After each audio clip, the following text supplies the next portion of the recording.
Hey everyone, we are so excited to the reaction in the community for the pod. I need to take a moment of your time to tell you to please subscribe to the podcast on Apple Podcasts or hit the follow button on Spotify. We are in the humble beginning stage of our show and establishing a listener base is of paramount importance and will help us determine the frequency of future episodes. Thanks and enjoy the show.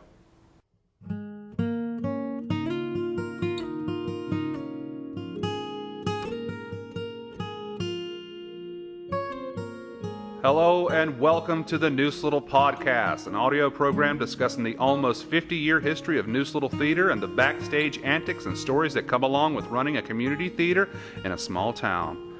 I'm your host, Matt Gore, and we are coming to you from NLT's stage and base of operations, the little log cabin located on the banks of the Neuse River in Smithfield, North Carolina.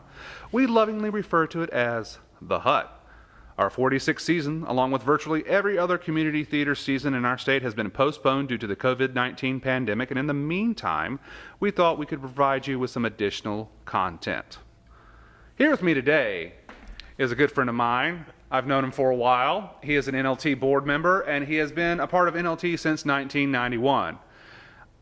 I am proud to call this man a friend, and I have been an audience member for many of his backstage stories, and when we were doing this pod, he automatically stuck out at me. I was like, I got to get Reg on the show because he can spin a yarn. I would like to welcome to the podcast Mr. Reggie Parker. So, sir, thank you so much for coming to be here and tell us your stories today. Okay, well, some of the stories I've told you, Matt, are true. A couple of them. No, I started with Neuse Little Theater back in 1991, and it was really by accident. I had never really done anything on stage. I think people have reminded me that I was in a couple of plays in high school, and that was about it. Anyway, what happened was in 1991 or 1992, the Neuse Little Theater was doing Music Man. And they put out a call to the middle schools in Johnston County for adolescents to take parts in this. And they went to the chorus teachers because they wanted to get kids who were interested in singing, interested in entertaining. My daughter Sarah, my older daughter Sarah, she was in the 7th or 8th grade at that time. I can't remember which, but when the call came out, she just got very interested. I want to do this. And so she came to me and she said, Daddy, will you take me for the auditions? And I said, yeah, I will. You know, it was better than her hanging out on street corners or something.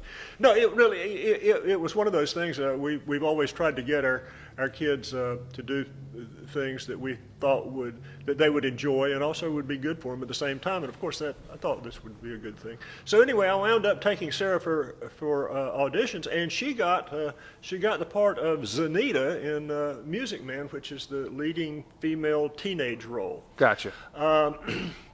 And so I started taking her back and forth to practice. The practice and the show were all done over at Johnson Community College. I would take a book, go over and sit in the audience section while they were rehearsing and just kind of let time go by until it was time to take her back home. One day when I was doing this, this guy came up to me and he said, "What are you doing?" I said, "I'm waiting for my daughter to finish rehearsals." He said, "Help us move this piano on stage." And I said, "Okay, I will." And so I helped him and the other people move the piano on stage, and he looked at me and he said, "You're now part of the stage crew." So that was my introduction. That's how it happens. Yeah, that was my introduction into being part of the Neuse Little Theater. The guy, by the way, was Scott Boljak, and his wife Susan. They were the stage managing people at that time. Well, the next year, Sarah and my younger daughter Martha went out for Showboat. You know, same thing again. I thought, well, okay, and I got a call, and they said they wanted me to be the flyman. Well, I didn't know what a flyman was. I didn't superhero or something. But the flyman is the person who flies the scenery right. In the stage and off the stage, and so I was the flyman for that. Uh-huh. Where was Showboat at that night? That was over at Johnson Community College. Gotcha. You got to realize that we weren't doing things here at that time. As a matter of fact, when I went to see the first performance at Neuse Little Theater, they were doing it over in the old Smithfield Senior High School. They did it at the stage there, if I remember correctly. Yeah. Darius Rose was in that. And it's the first time I'd seen Darius Rose. Not the last time I've seen Darius. Oh, we'll get to Darius. Don't you worry. Well, yeah, we'll probably have to get to him later. Anyway, so the next year, Neuse Little Theater did the musical Little Abner. Well, lo and behold, Sarah and Martha both went out for that, and then Sarah got the part of Daisy May. And I thought, what the heck, you know. So I went ahead and tried out for a role, and I wound up being Senator Fogbound in that. Wow. One person that people may have already talked about, who was just a delightful person to be around, that was in that, who's no longer with us, was Stephen's father, Richard. Yes. Roberts. Richard Roberts. Richard Roberts was, those people who knew Richard Roberts knew that Richard Roberts was the real Santa Claus. This man looked like, acted like in every capacity he was Santa Claus. But I got the privilege of working with Richard Roberts in that play. But that turned out well. And then after that, I realized something, Matt, about being on stage and about what this was actually doing to me, this whole experience of being with the theater. The job that I had outside the theater, the job I had, was a high-pressure job.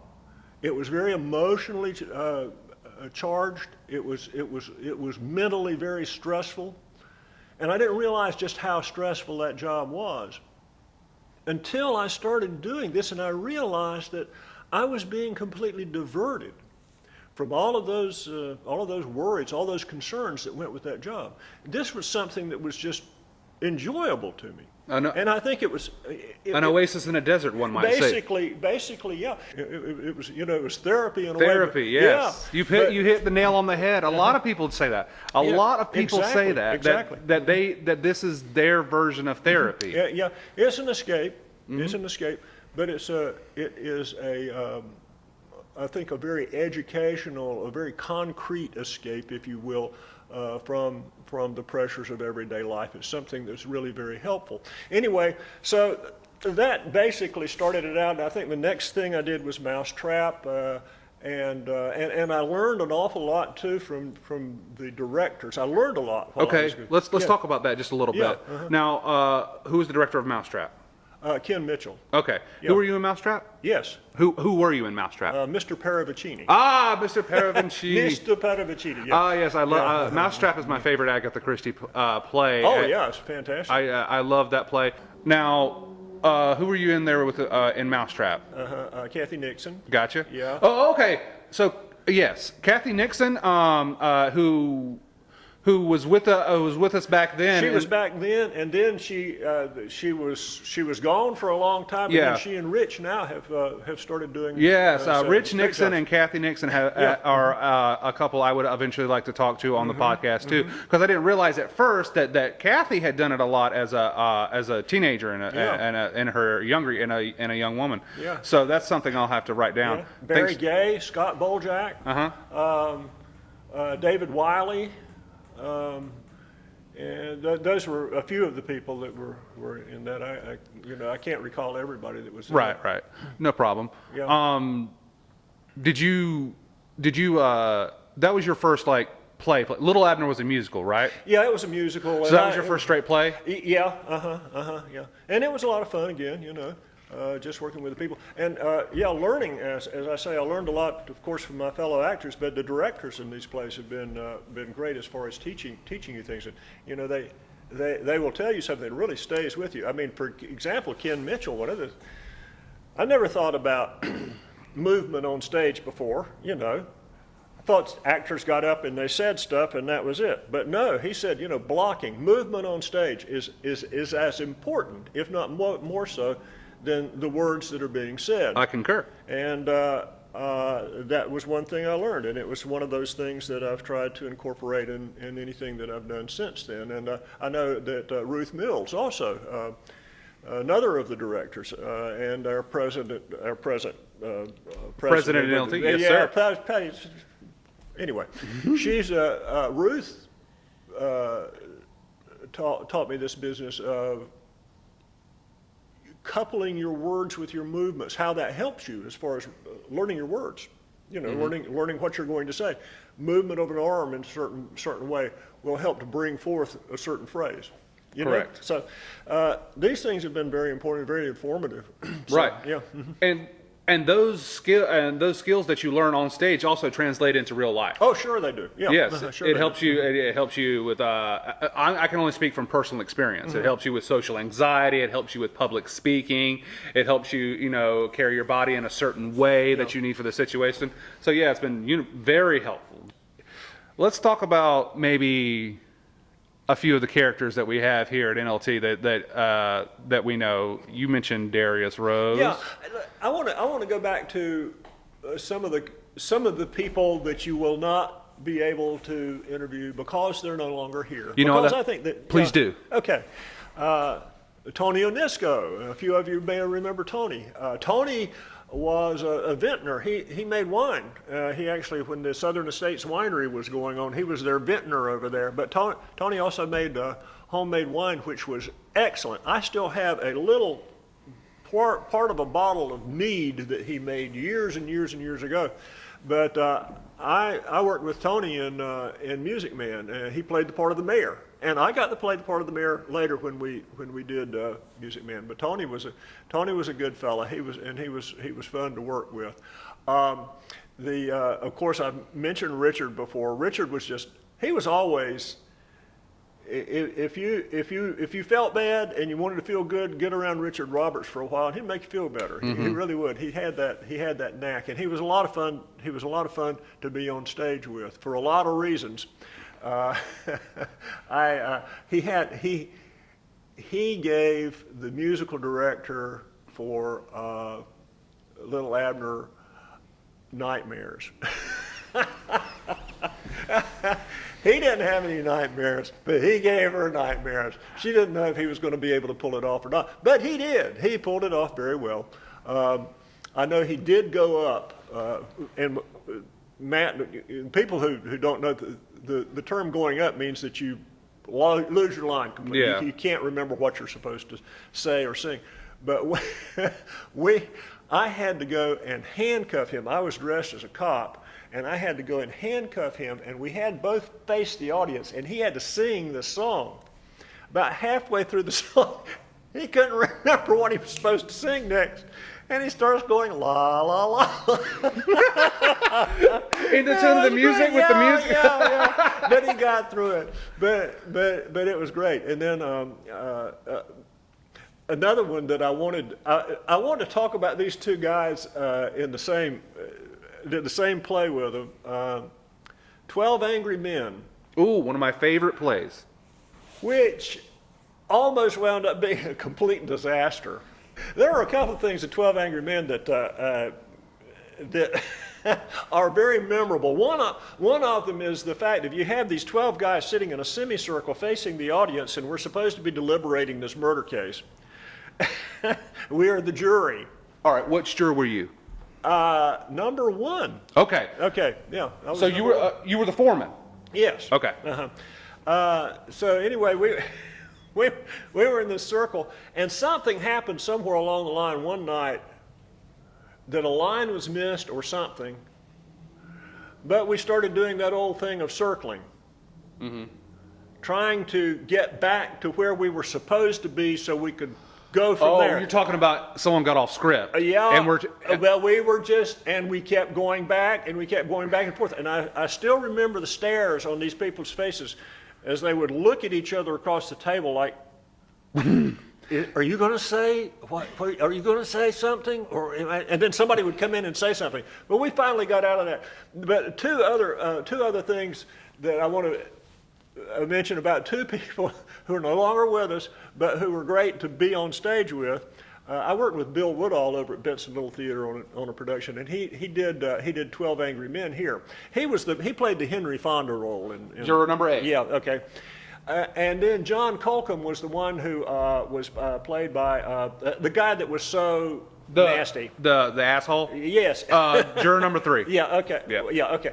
Well, you know, these two These two were up on stage one night. Now, luckily, this was one of the final rehearsals. It was either the dress rehearsal or the next to the dress rehearsal. And John wore dentures. Mm-hmm. And he and Bill were in this real heated argument. Mm-hmm. And all of a sudden, Bill said something to John, and John comes back like this, and his dentures fell. Oh, shit! Spit his dentures out. Oh, wow. And then a projectile performance, everybody. And Mita is exceptionally talented in so many different ways. But one of the things that she's done is she's come up with different props for us, just things that she's basically come up with. Well, you know, the murder weapon in 12 Angry Men is a switchblade knife. Correct. Switchblade knives are illegal. You cannot buy those things. But Mita was able to find some switchblade combs. Mm-hmm. You press the button, this little comb comes out. So Mita, being the engineering genius that she is, she took the comb off and put a table knife blade in there, so that whenever you hit the thing, the little spring would make the knife. Cool. And it really, you know, it worked out real well. I'm going to tell you something, Reg. One night. Oh, I'm sorry. Go ahead. Until one night when Bill, you know, he flourishes the knife and he shows, you know, he flicks the blade. Mm-hmm. And of course, every night before that, the blade would go boink like that. Mm-hmm. He flipped the blade this one night, and the knife blade just goes, just very, very slow. It probably took that thing 10 seconds to open. Very dramatic. Yeah, oh yeah, but all of us had to stand there. Yeah, talking about people that have been on, that I've been on stage with, that have been very supportive of me, etc., have been my family. Both my daughters, I've been on stage. Three with generations. Both. Yeah, Three generations of Parkers. Yes, and with my granddaughter Diana. Mm-hmm. I've been on stage with Diana. She was with me in Music Man. Then Sarah and I have done. We did Little Abner, and we did 10 Little Indians. Mm-hmm. The Agatha Christie play. And who are you in 10 Little Indians? Tell me you were the judge. The doctor. Okay. Okay. And then Martha and I did To Kill a Mockingbird, and whenever they did the revision, that Mita played the same part that Martha did. So. Okay. And then my wife Diane and I, we've not been on stage here at Neuse Little Theater, but we did do. There was a production of Little Abner that was done at Benson Little Theater. We were on stage there. Diane also was the videographer for the plays before Mita took over. Whenever we did use VCRs, yeah. you're what's a VCR, Reg? I've never heard of that. It's what I'm going to record the podcast on. Oh, so you're going to get this podcast on your VCR? Yeah, right, yeah. We're going to set I've you got right it set up. to record. Cool. It is, but is the display still flashing 12? I had to get rid of my old Betamax. Right. Yeah. It was about time for an upgrade. Okay. Gotcha. So let's get into Lend Me a Tenor, because that was our first. Yeah. That's the first time you and I were on stage, was it? Yes. That was our first time. That was my third show. We had a lot of fun with that. And oh god. Okay, so yeah, you Lend Me a Tenor is basically, let's set it up just a little bit. Lend Me a Tenor is a play by Ken Ludwig, a great writer.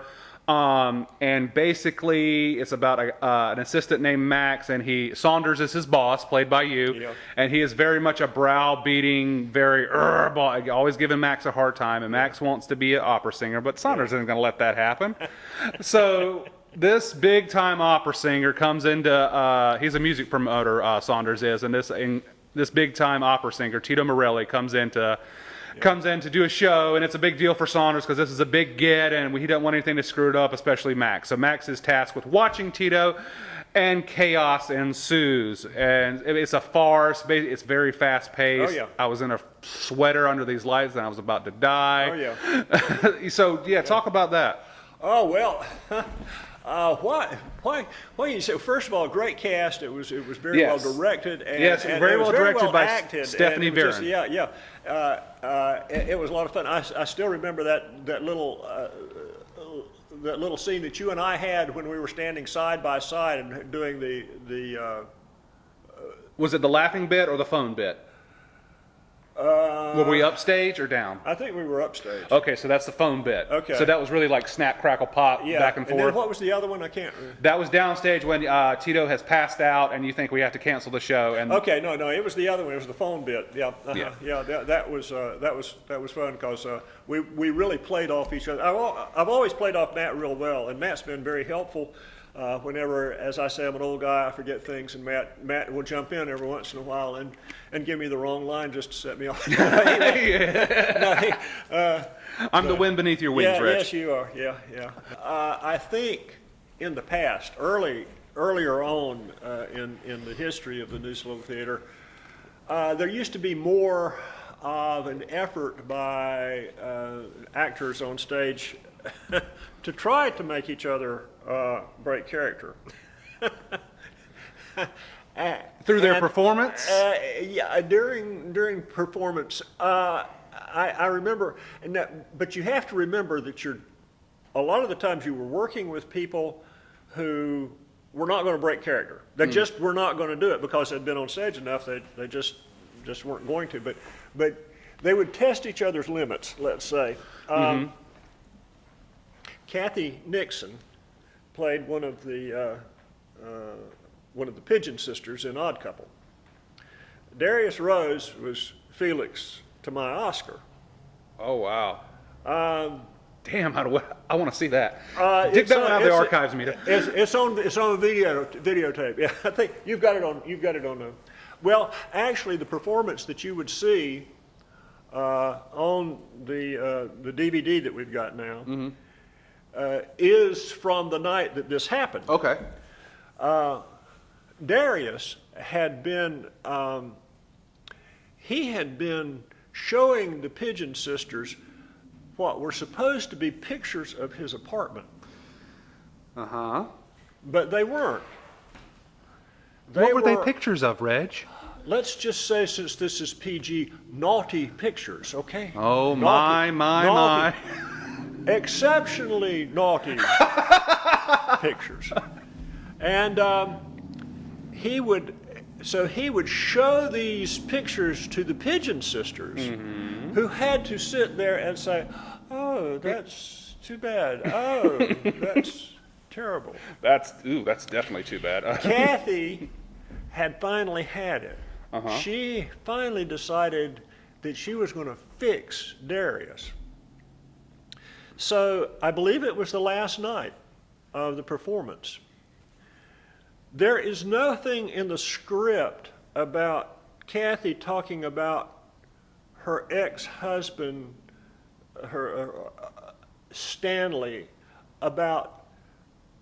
there's nothing in there about her showing a picture of Stanley to Felix. However, this one night, after Darius had finished doing this, Kathy said, "Oh, let me show you a picture of dear Stanley." Darius was like, "What's that now?" She pulled out this picture of this very large man wearing no clothes whatsoever, seated on a commode with a party hat on his head, and showed this, put this right in Darius's face. And Darius looked at it and he went, "Oh, ooh, this is so sad. This is so," and it went, but I mean, it was carried off. And that man's name was Sean Braswell. No, I'm just kidding. But really, it's not a good idea to try this type of thing. And the only time that you would even attempt to do that is if you were with somebody on stage who is really, really very, very seasoned. And both Kathy and Darius were able to pull it off without getting out of character. That's great. Yeah. That's great. But talk to me about Veronica's Room.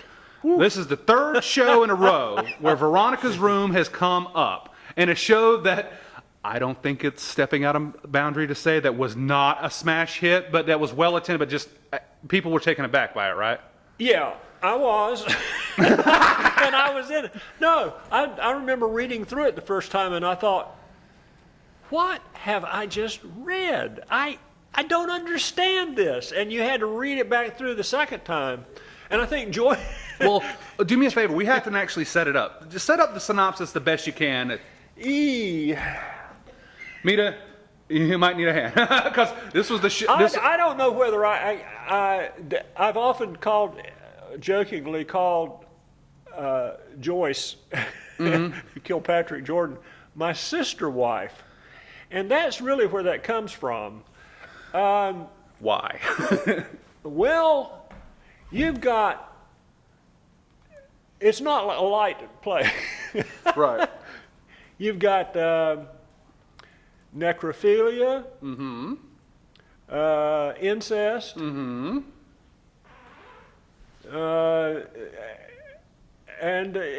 well, you know, you got murder in there too. I mean, you just got all the colors of the rainbow. Oh, it's just wonderful.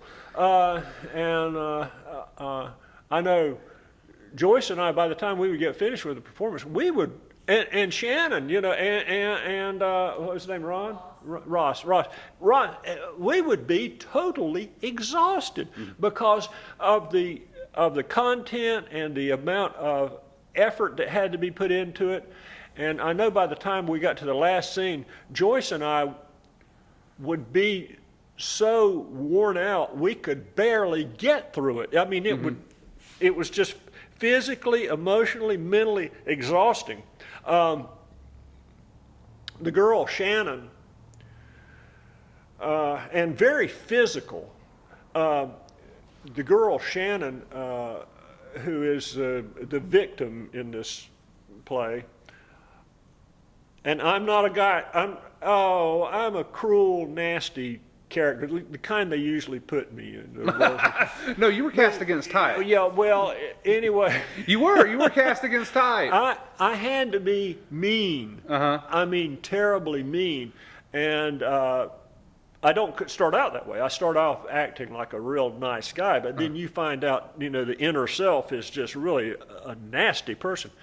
But I would take Shannon and I would have to throw her on this bed, and she would get back up, and I would throw her on the bed again, and I would lift her back up and throw her on the bed. She'd get off, and this went on several times. You know, Shannon never said anything to me about, ow, that hurts, or anything like that. But one night during rehearsal,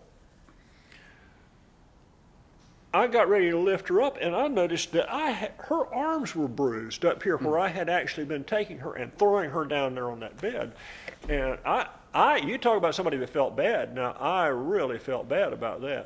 But the reaction that we got in the audience, I mean, at the end of the play, it would all be, the audience would actually breathe a sigh of relief. You could hear them going, oh, I'm glad this is over with almost. But Katie Edwards, who has been in plays here, was one of the audience members. And I said, well, how'd you like it, Katie? She said, well, she said, after that was over with, she said, I went out and I rented myself several Disney movies. The light Disney movies. Palate cleanser. And then my son-in-law's father did not go to see the play, but a couple of the ladies of his church did. And he said, well, how was the play? And they said, well. And this lady said, it was good. We had trouble getting to sleep that night after that. But it was one of those, it was a very, very dark play. And to tell you, to try to explain it to you, I can't do that.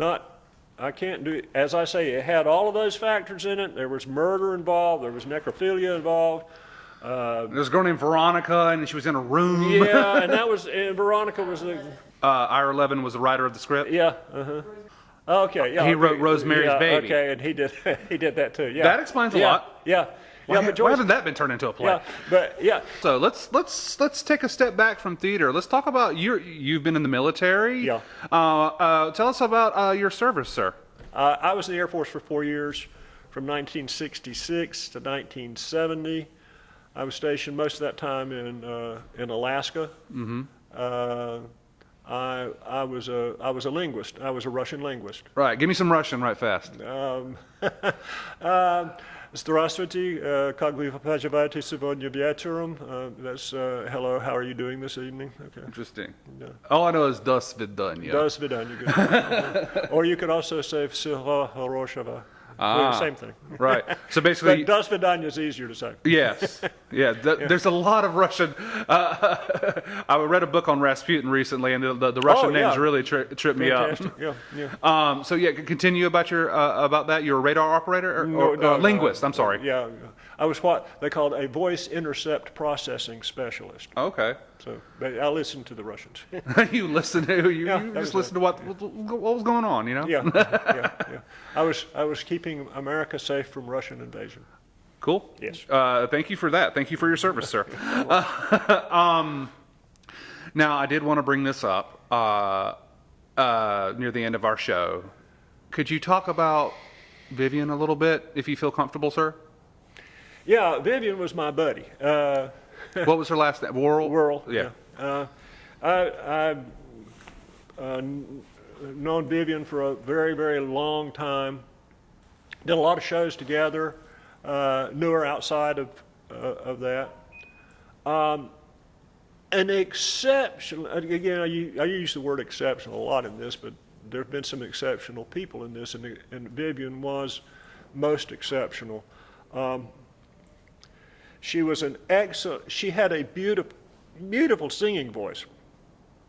She could do anything. She could do drama, she could do comedy, she was an excellent comedian, she was very versatile.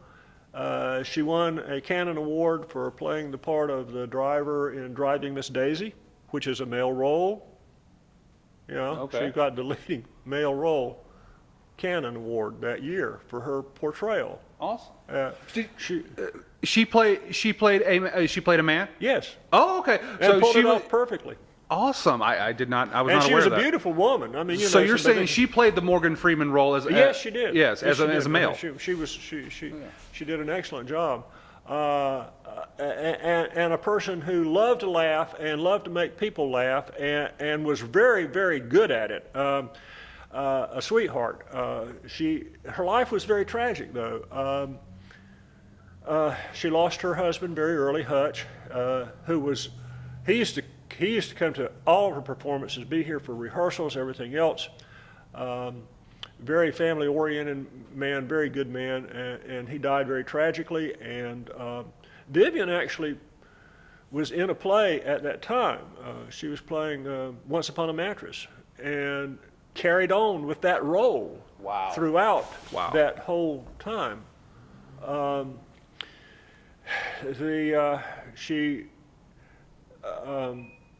She also was the person who really was the person who started the kind of the youth theater for that Ruth and Nancy have since taken over, but she did that for quite a while. She hadn't been with the theater. I think she kind of left the theater for a little while, and because she used to be with the school system here in Johnson County, but then she went to Wake County, and she wound up having an aneurysm, and while they were operating on her for the aneurysm, she had a stroke, which left her paralyzed on one side, and of course she was not able to do anything like this anymore. And it was touch and go there for a while. She was over at ICU in Wake Med, and then she went to a nursing home there in Raleigh, and I went to see her. I went to see her when she was in Wake Med, and I went to see her in the nursing home in Raleigh. But since she has family in this area, she was eventually moved over to Liberty Commons Nursing Home, which is, 6-7 miles from my house. It's between my house and Benson, and I live in Four Oaks. So I went to see Vivian on a regular basis. Vivian was one of those people Vivian was in tough shape. She was in really bad shape. But you went to see Vivian, and after you stayed with Vivian, you came out feeling better. I mean, at first that wasn't true. Vivian had kind of given up. But then there was some kind of spark. Well, there was an inner spark in Vivian anyway, but then she started making this effort she was going to get better. And back a few years ago, we did, when we did a revival of Music Man over at the college. You're talking about 2013, correct? Yes. Okay. We got together, the board, and we decided to see if we could get Vivian here, because some other friends of Vivian who are associated with the theater, Don Johnson and Jan Steger Johnson, they were good friends of Vivian too. And what they would do is every once in a while they would rent one of these handicapped vehicles, and they would take Vivian and they'd go to places like Walmart, etc. So I thought, well, you know what, when we do Music Man, let's rent one of these things and get Vivian to go see Music Man, and we did. And I was going to surprise Vivian with this. Now this is Vivian. Now I was going to surprise Vivian with this. I came to Vivian there in the nursing home I was talking to her. I said, Vivian, I got a surprise for you. She said, what is it? I said, we're going to take you to see Music Man. And you know what her response was? Her response was, you ought to take me to see all of them. Love it. Hell yeah. Well, I told her, Vivian, I said, we can't afford to rent special transportation to get your butt back and forth to the theater all the time. And I said, and she said, well, I can ride in a regular vehicle. And I said, no, you can't. She said, yes, I can. I can do that. I said, have you done it? She said, no, but I can do it. Well, I went down and talked to the people at occupational therapy, and I said, can she do it? And they said, well, she's not tried. She might be able to. So I went back to her and I said, Vivian, I said, here's the deal. So I'm going to get you out there. I said, if you can get yourself into my car, I'll take you to the theater. Because Vivian loved this theater. She thoroughly loved this theater. I said, I'll take you. I said, but if not, I said, I'll just leave you here. She said, okay. And do you know, she got into that car. And she got better and better and better at it. Now Vivian, the newer cast members who didn't know Vivian beforehand learned about Vivian later whenever they were on stage, because Vivian believed in audience participation. She sure did. When you were on stage, if Vivian liked something you said, she would agree with you. She would say amen, or she would, if she didn't like what you said, she said, I can't believe he or she just said that. And you can hear her. I mean, you know, she was not quiet about it. No, she wasn't at all. It was and fully audible. Another thing that was funny was if there was something funny happened on stage, you could hear Vivian above everybody else. Yeah, she had. Yeah, it was. You knew her laugh immediately. But not only that, but she laughed longer than anybody else did. Absolutely. Everybody would laugh, and then the lights would go down, and her laugh would still be ringing in the theater. And then people would laugh at people would laugh at Vivian laughing. But, yeah, absolutely. Yeah, but then Vivian got worse. And she eventually passed away this past year. But she was a fantastic friend, and she was a wonderful addition to this theater, and a wonderful addition to this community. And I loved Vivian Worrell very, very much. So did all my family, my wife and my two daughters, and my granddaughter Diana got to know Vivian too, because she and Vivian would run on at each other whenever I was taking them to the theater to see a performance. They just had the best fun just laughing at each other.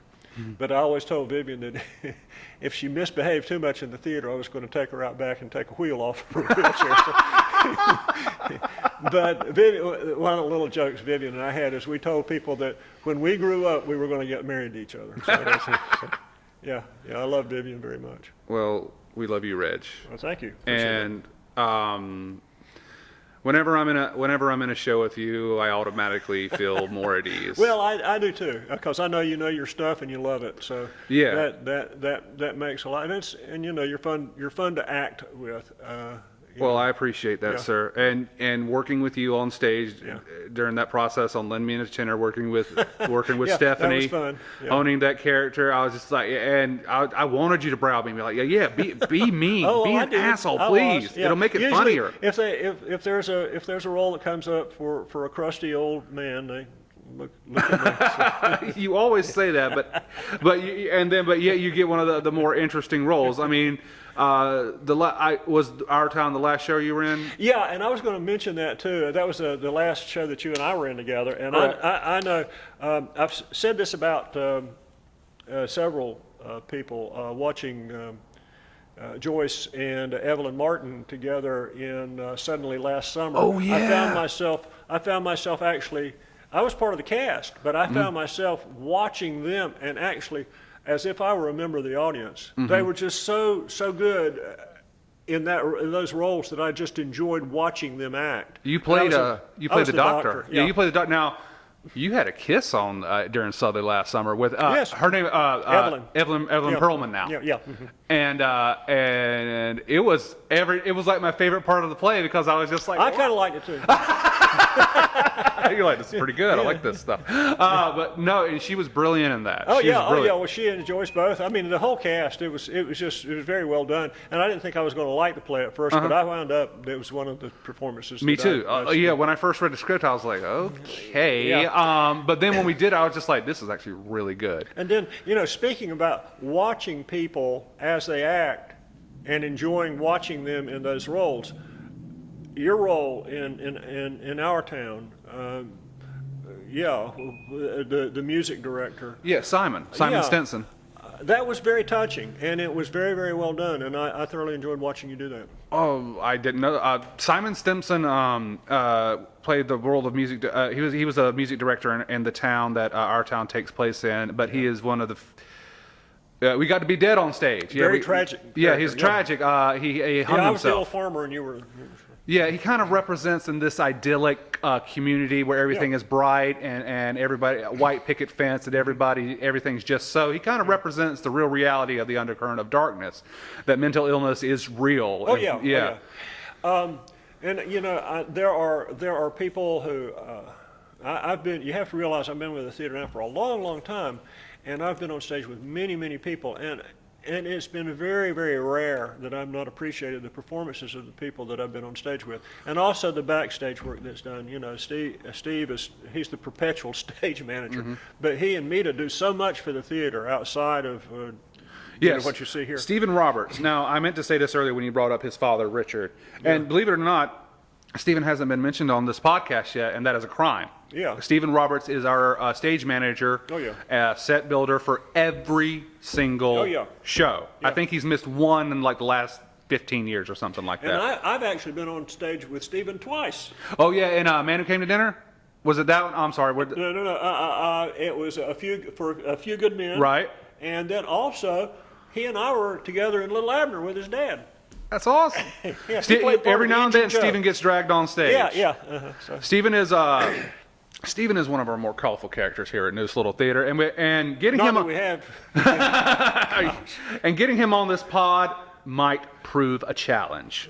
But rest assured that this place cannot run without people like Stephen Roberts, Mita Toole, the people that come in on Saturdays and do this. And just look at all of the work that Mita's dad's done. Absolutely, Fred Toole. Yes, absolutely, just as much. And also, you got to take a look at the members of the board, especially Ruth Mills. She has been responsible for some of the more successful musicals that we've done. She does a good job with everything, but she's, whenever there's going to be a musical, the first person that I usually look to direct it has been Ruth, and then Nancy Gibbs, she's helped Ruth an awful lot with the youth theater, and Nancy's another one that Nancy will be on this pod. Give us some Nancy stories. I see it in your face. Go ahead. Well, one of the more memorable recent ones, there have been a lot of them with Nancy. When we were doing Seniors of the Sahara. Yes. I was the genie. I was the genie at a place. That sounds so weird. I played the genie. What's so funny about that? No, because it's like, is this comedy about? Oh Lord, what's it about? I do remember seeing it, but it's been a while. Do you remember what's about? There's a genie. I do remember this. There was some excellent pre-footage that was shot on a nice camera that looked really pro, and I was very impressed. But that.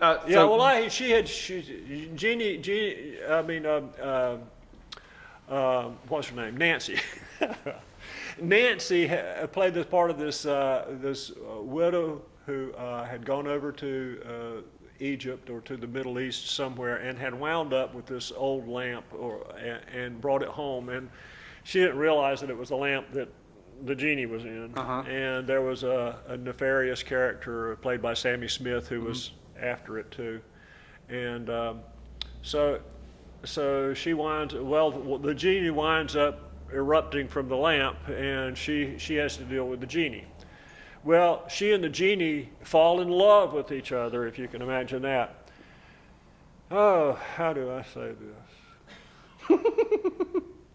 There was a scene that Nancy and I had where I was standing in back of Nancy, and I was supposed to have her kind of around the waist, and we were singing.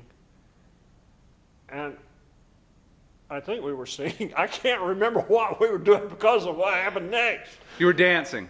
Yeah, we were dancing, I guess. Anyway, so Nancy has never been shy. So she took my hands and she just lifted them up right to the mountainous peaks above. Yes, well, we're a long way from the desert, ladies and gentlemen. There we go. That's one of those things where you test the mettle of the other actor to see whether or not he or she will stay in character. I managed to. What a wonderful test. I really got to say. But Nancy's always, she's another one of those people, and I can go on. Nancy's always been a lot of fun to work with. We always give each other a very bad time for real good reasons, but she's a lot of fun. Well, Mita's telling me I cannot stop this pod without getting a couple of Darius and Reggie stories out of you. Oh, golly, there have been so many. She said go with the Odd Couple. Oh, with the Odd Couple, well, I told you about the business with the Pigeon Sisters. But, Darius actually is Felix. Actually is what? You have Oscar and Felix. Uh-huh. Well, yes, I thought you said he has feelings. Oscar, no, he doesn't have feelings. Not that now. Oscar is a real unkempt slob. Felix is extra neat and uptight. So is Darius. If you took a look at our respective dressing areas, I had clothes and everything else thrown on the floor. Darius had all of his stuff hung up on hangers and everything. But if Darius ever gets mad, which happens pretty often, but I should say when Darius gets mad, it's one of the funniest things I have ever seen before in my life. That's what I enjoy. He will cuss like a sailor. I mean, he'd make a sailor blush, but just throws what we in the South call a hissy fit. Yeah, I mean, he can do it better than anybody else that I know. But I enjoy it. Whenever I realize things are going wrong, and I see Darius start looking that way, I just focus my attention. The stern face. No, but Darius and I have, and we've thoroughly enjoyed being on stage with each other. We've done that many times. Sex Please We're 60. Yes. I think it was the last. No, we did Cat on a Hot Tin Roof together. Yes, you played the doctor in that. Yeah. But the last time that he and I both had a lot together on stage was Sex Please We're 60. So you now played, that was a lot of fun. Yeah, too. we mentioned this one when on our last episode with Joyce. Joyce was in it. Yeah, and you basically play two men that are looking for like Viagra. Patsy Castellano. Yeah, Patsy Castellano. Yeah, Patsy's always been. Again, you know, I can. I know you can go on and go on. I mean, everybody has a story, and everybody is worth mentioning. Yeah, Patsy Castellano does a lot of our choreography now. But you know, it's hard. There's a lot of times that I've been on stage with Darius, I can't look at him because if I do, I would lose character because he's just he's nuts. I mean, the guy's he's just he's hilarious. He really can get really funny. And he has a presence. Yeah, Darius has a presence. And he does. He definitely has a presence. Yeah, but Darius and I, we go back a long, long way. I'm going to tell you this, a lot of people might not find this funny, but I've always found it funny. I don't think Darius finds it funny either, but that's okay. Don't get me in trouble with Darius. I won't get you in trouble with Darius. But you know, years ago, Darius had a heart attack, and he had to be hospitalized. And he was up in ICU, and I found out about it, and so I decided I would go in and see him. And I went over, and he knew I was coming, so he was going to look as pitiful as he could, you know. So he was lying back in bed looking very pitiful, and I went in, and he looked up at me, and he said, "Oh, Oscar, thank you for coming." And I said, "Well, I didn't come over here to make you feel better." I said, "You and I are about the same age, and you've had this heart attack, and I just wanted to see what somebody looked like that had had." He said, "Get the hell out of my room! Get the hell out of me! You get out of here! Get out!" Yeah. Well, we've had a lot of fun. We have had a lot of fun. And we're going to have some more fun. I know we're on hold right now, but guess what? It's going to come back. Oh, yeah, it will. And for those of you who are watching the podcast, I would hope that you would come out here and experience this. Please. The theater itself is a very, well, it's really a pretty place. It's if you come inside and take a look at it, it's very unusual, of course, to have a log cabin here, but it started off as the American Legion building for post, I believe it was post 132 here in Smithfield. The Powell Parish Post. It's named after a World War I veteran who gave his life during the war. It was actually started in the 1930s. The Works Progress Administration under President Roosevelt. Part of the structure here is through WPA work, especially the wall, the stone wall out there. The timbers inside the theater, many of them are the original timbers, were donated by one of the Legion members.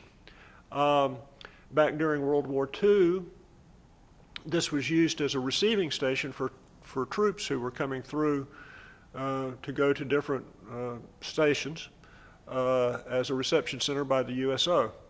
And it's also, through its history, it's been used for proms, for dances, for all kinds of different venues. Of course, we put the seating in here quite some years ago. But before the seating was in here, we had temporary seating in the form of just folding chairs. And so the stage, we have a stage here now, but we've actually done productions over there near where the fireplace is, and in different other parts of the building, back at the back, etc. So, yeah, it's come a long way because of a lot of devoted work by a lot of very devoted people. Absolutely. Yeah. Absolutely. Did you come see a show before you ever came to that first Music Man tryout? I went to see a very, very talented group of people do Oklahoma, and then there were a group of talented people, and then Darius Rose was in it. Yes, he was curly. Yeah, in 1976, I believe it was. Yes, it was. It was 1976. So you see how far back Darius goes. He's ancient, man. Darius, I'm sorry, okay? No, you're not. No, you're not. You're loving it. Well, Reggie, I think we're going to pin a pin in it right there. That sounds good. Sir, thank you for coming by. Well, I appreciate you having me. You mentioned you kept talking about important people, and on the last episode, Joyce mentioned a show called Quilters. Do you happen to remember that at all? Yes, I do. Well, in it, she talked about the quilt and how it was built and how a lot of devoted people made that quilt for the show. Yeah. And she thought, and then we got into kind of like we're all part of that quilt, the sure. NLT quilt. And I just want to say, sir, you are one of the most important parts of that NLT quilt. Well, I appreciate that, Matt, very much. Thank you. Thank you. Means a lot. All right. Okay, we're going to put a pin in it there. And I need to remind you guys to please subscribe on iTunes and please follow on Spotify. I'm going to harp on about this a while because it is important when we first start out to have an established listener base for future episodes. Now, when you do that, please hit the subscribe button in iTunes, and then there's a little button in the Spotify app that you can hit you can just hit follow, and then that means that episodes will automatically be on your smartphone or other listening device. Any questions, comments, or inquiries about the podcast, please email at nooselittlepodcast@gmail.com, and we'll get back to you as soon as we can. And we just want to thank you for the support. Our first episode with Darius and Teresa Rose is up. You can get it anywhere podcasts are available to listen, even SoundCloud. And what was that app you were talking about, Mita? I'm sorry. The one where it's all-inclusive? Buzzsprout. And NLT regulars, I'm talking to you. Please like and subscribe this show. If you want more content, we're going to have to have subscribers. So I really appreciate your help on this. Okay. For Neuse Little Pod, I am Matt Gore, the host and creator. Our producer is Mita Toole. Music is by Cody Walker. And I also want to mention that Mita Toole is also our sound editor as well. She's doing a lot of work for us, so I just want to give her fair credit where fair credit is due. We could not do this without the wonderful Mita Toole. All right. Until next time on Neuse Little Pod, this is Matt Gore. See you later.